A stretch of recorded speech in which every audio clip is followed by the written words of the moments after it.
Hello guys, welcome back to my YouTube channel EN learner. आप सब अच्छे होंगे। तो चलिए गाइस, आज की वीडियो को डिस्कस करेंगे। आज हम आपका डिस्कस करने वाले हैं कि आप सीटेट को फर्स्ट अटेम्प्ट में कैसे क्लियर कर सकते हो। ऐसी कौन सी आपकी सावधानी, ऐसे कौन से इंपॉर्टेंट टिप्स है जो कि आपको फॉलो करनी है और मेरी तरीके जो है आपको पहली अटेम्प्ट में अपना सीटेट पास कर लेना। देखो, सबसे पहले तो ये बात जो बहुत से ये कहते हैं कि हमने 30 बार दे लिया, 10 बार दे लिया, ये दे लिया, वो दे लिया और हमारा क्लियर नहीं हुआ, तो इसका मतलब ये है कि पेपर टफ है। पेपर टफ नहीं है। और कोई भी एग्ज़ाम की अगर आप तैयारी कर रहे हो ना, तो सच में पेपर कोई भी टफ नहीं है। एक बार नहीं होगा, 2 बार नहीं होगा, 3 बार नहीं होगा, लेकिन आप तैयारी तो करो। पहले ही तैयारी करने से पहले किसी और के एक्सपीरियंस से आपने कह दिया कि पेपर पास नहीं होगा। मैं आपको कह रही हूँ, मैंने फर्स्ट अटेम्प्ट में क्लियर किया है और पेपर बहुत ईजी है, तो आप ये भी चीज़ें मान के चलो। तो देखो, जब भी किसी भी एग्ज़ाम की तैयारी करोगे तो ये ही मान के चलो कोई पेपर टफ नहीं है। आप मेहनत करोगे और आपका क्लियर हो जाएगा। ये आपका सबसे पहला पॉइंट होना चाहिए। अब दूसरा, मेहनत कैसे करनी है, चलिए इसके ऊपर बात करेंगे। मैं आपको ऐसी 3 टिप्स बताऊंगी जो कि आपको फॉलो ही करनी है। ठीक है, 3 तो बहुत ज़रूरी है। वैसे मैं आपको 5 बताने वाली हूँ, लेकिन 3 तो ऐसे बिना इसके आपका सीटेट पास नहीं होगा। देखो, सबसे पहले आप क्या करते हो, किसी भी चीज़ को उसका सिलेबस जान दो। तो सबसे पहले जो आपको एक पेन पेपर लेके अपना सिलेबस जो अपनी कॉपी पे लिखना है, कहीं पर भी आप लिखो, चाहे पेपर फर्स्ट हो या पेपर 2, सिलेबस आपको पता होना चाहिए। हाँ, कि CDP में 30 नंबर आता है, 5 का इंक्लूसिव एजुकेशन, 15 का आपका पेडागोजी, 10 नंबर का बाल विकास। इस प्रकार से आपको हर एक चीज़ पता होनी चाहिए, कितने नंबर का क्या आपके पेपर में आता है। ये आपको टिप्स पे होना चाहिए। कोई अगर आपसे पूछे बाल विकास में कौन कौन से टॉपिक है, आप बता दो, कौन सी थ्योरीज आप तुरंत बताओ। तो ये चीज़ें आपको पता होनी चाहिए, क्योंकि सिलेबस से भी आपके काफ़ी क्वेश्चन खुद ही सोल्व हो जाते हैं। क्योंकि कोई सा ऐसा आपको ऑप्शन देगा जो आपके सिलेबस में है ही नहीं, तो आंसर नहीं होगा। तो कई चीज़ें जो आपके लिए ईजी हो जाती है अगर आपको सिलेबस भी पता है। तो सबसे पहले आप सभी क्या करोगे, अपना सिलेबस डाउनलोड करोगे, सिलेबस लिखोगे।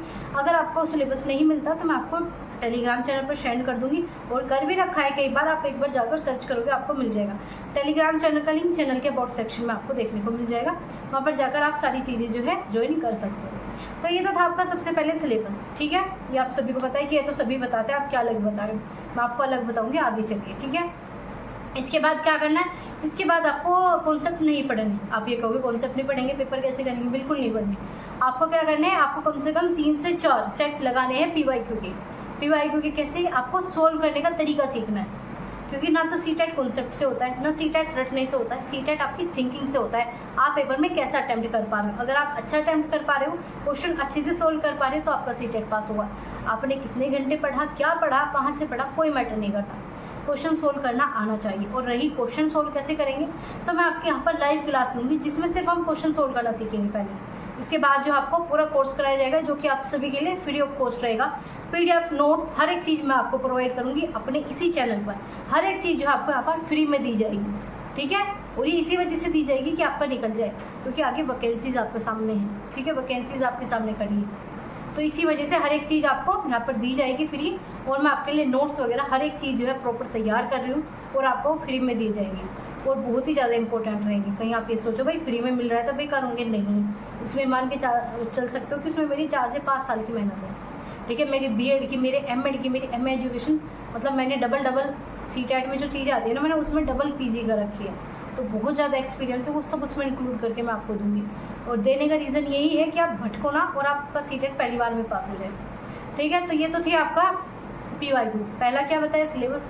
दूसरा, कम से कम आपको 4 से 5 सेट लगाने हैं पेपर के, कम से कम बिना पढ़े लगाने हैं। फिर आपको चीज़ें समझ में आएगी, हाँ भाई ये वाला टॉपिक आता है, ये ऐसा आता है, वो ऐसा आता है। आपको मतलब चीज़ें समझने आ जाएंगी। मान लीजिए आप घर पे हो, आपको किसी ने कहा रोटी बनाओ, सबसे पहले तो आपको सिलेबस पता होना चाहिए। मतलब आपको पता होना चाहिए रोटी जो है आटे की बनती है, गेहूँ के आटे की। चलो, इतना आपने जान लिया। फिर क्या करोगे, आप उसे एक बार प्रैक्टिस करके देखोगे, आपकी जल रही है। फिर इसके बाद करोगे आप रीज़न ढूंढोगे कि जल क्यों रही है आपकी रोटी, क्या गैस ज़्यादा थी, कम थी, आपको इस प्रकार से आप क्या करोगे, जांचोगे।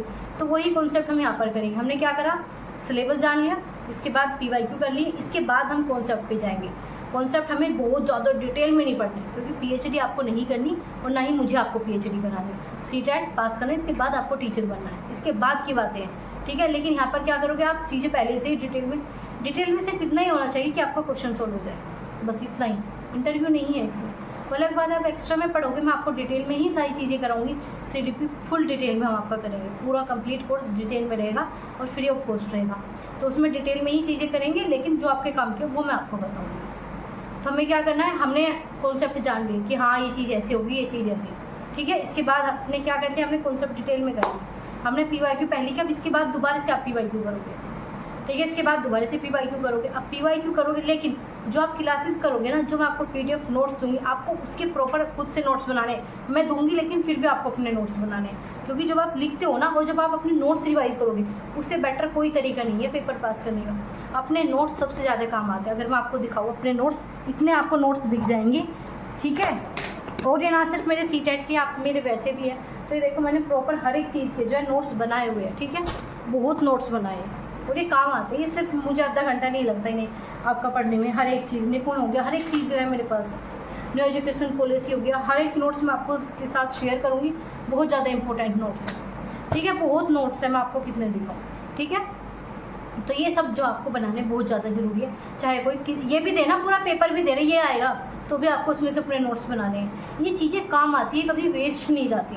बहुत से कहेंगे हम नोट्स क्यों बनाए हुए, हमारा तो ऐसे काम चल जाते हैं। अरे चीज़ें, एक होता है सिर्फ पास करना, एक चीज़ होती है आपने सीख के पास किया, उसकी वैल्यू होती है। अगर आप CTET के बाद पढ़ाने जाओगे, इंटरव्यू में जाओगे, क्या पूछेगा, आप क्या बताओगे।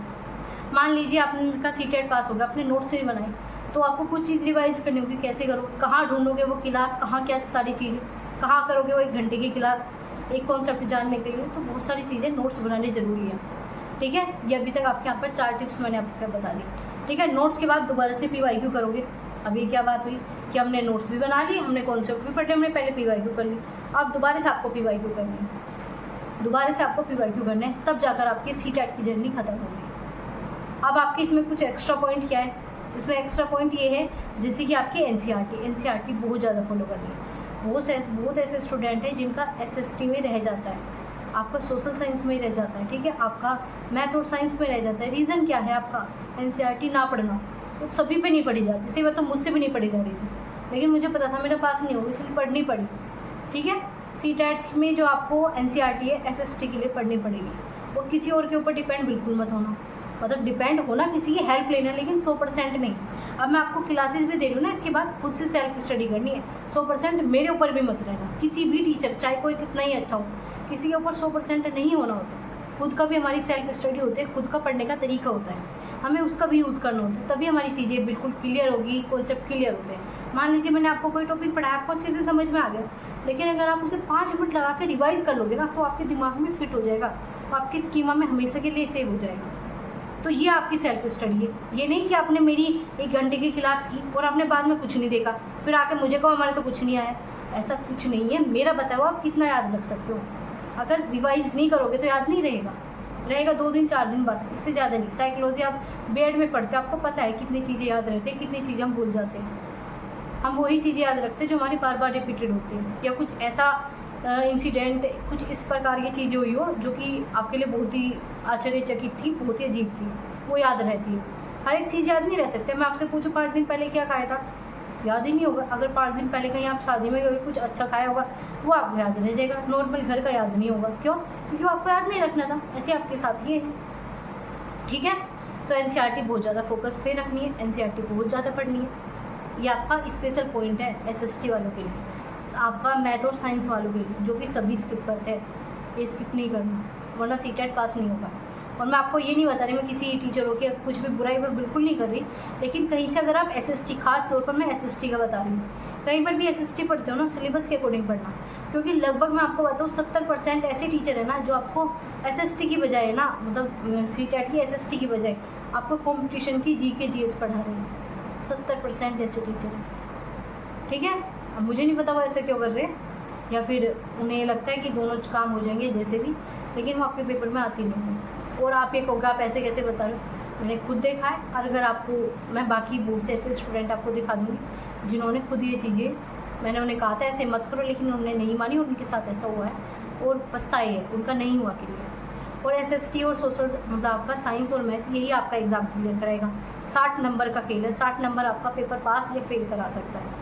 तो ये इन चीज़ों पर बहुत ज़्यादा ध्यान रखना। ये कुछ आपकी ऐसी टिप्स थी जिससे कि अगर आप ध्यान रख लोगे ना, अगर रोज़ डेली 2 घंटे भी पढ़ोगे, मैं आपको 5-6 घंटे की बात कही नहीं रही, 5-6 घंटे मैंने खुद नहीं पढ़ा, ठीक है। मैं आपको भी नहीं कहूँगी, CTET में इतना पढ़ने की ज़रूरत नहीं है। हाँ, लेकिन डेली के 2-3 घंटे तो कम से कम दो, क्योंकि सब्जेक्ट बहुत सारे, NCERT भी पढ़नी है आपको, आपको CDP भी पढ़नी है, आपको हिंदी भी पढ़नी है। और हाँ, इस बार हिंदी पर बहुत ज़्यादा फोकस करना, मतलब जो भी लैंग्वेज होगी, ये लैंग्वेज में इस बार बहुत कम स्कोप है। जो बच्चे हिंदी में या किसी भी लैंग्वेज में बहुत अच्छे थे और सबकी बहुत अच्छी हो जाती है, उनके भी आपके 30 में से 18 नंबर, 30 में से 12 नंबर आ रहे हैं, जिसमें कि बच्चे ये सोचता हम तो हिंदी में आराम से 22, 23, 24 कर आएंगे, और आते हैं।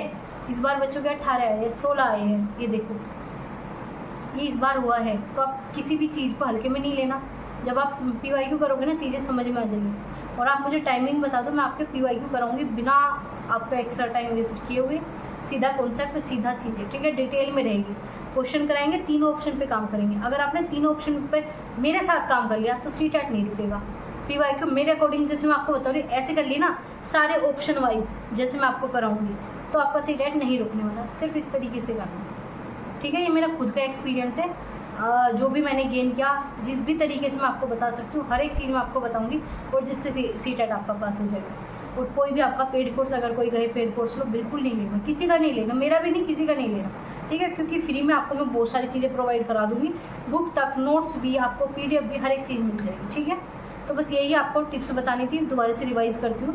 पहला, सिलेबस, किसी भी एग्ज़ाम की हो, चाहे CTET को, हमारा मेन CTET, तो CTEट का सिलेबस, PYQ कम से कम 5 से 6, ठीक है। इसके बाद आपका क्या आ जाएगा, कॉन्सेप्ट आ जाएगा, फिर दोबारा से नोट्स आ जाएंगे, और फिर आपके PYQ। ये 5 ऐसी चीज़ें हैं जो कि आपको फॉलो करनी है, और एक्स्ट्रा जो बोनस पॉइंट है वो आपका NCERT दिला देगा, और आपका लैंग्वेज, ठीक है। ये आपको मैंने पूरी वीडियो में ये चीज़ें बताई। CTET हो जाएगा, पॉजिटिव रहिए, और ये चीज़ें ज़रूर फॉलो कीजिए, CTET नहीं रुकने वाला। तो चलिए, मिलेंगे आपसे ऐसी अगली इन्फॉर्मेटिव वीडियोस में, और आपकी क्लासेस जल्दी स्टार्ट होगी, लाइव क्लासेस या फिर आपको रिकॉर्डेड, कमेंट बॉक्स में बताना, वही आपकी करा देंगे। तो चलिए, मिलते हैं आपसे अगली क्लास में। ऐसे आप अपना ध्यान रखें, पॉजिटिव रहिए, और अभी से स्टार्ट कर दीजिए थोड़ा थोड़ा पढ़ना, ज़्यादा नहीं, थोड़ा सा पढ़ना स्टार्ट कर दीजिए। तो चलिए, मिलते हैं आपसे अगली क्लास में।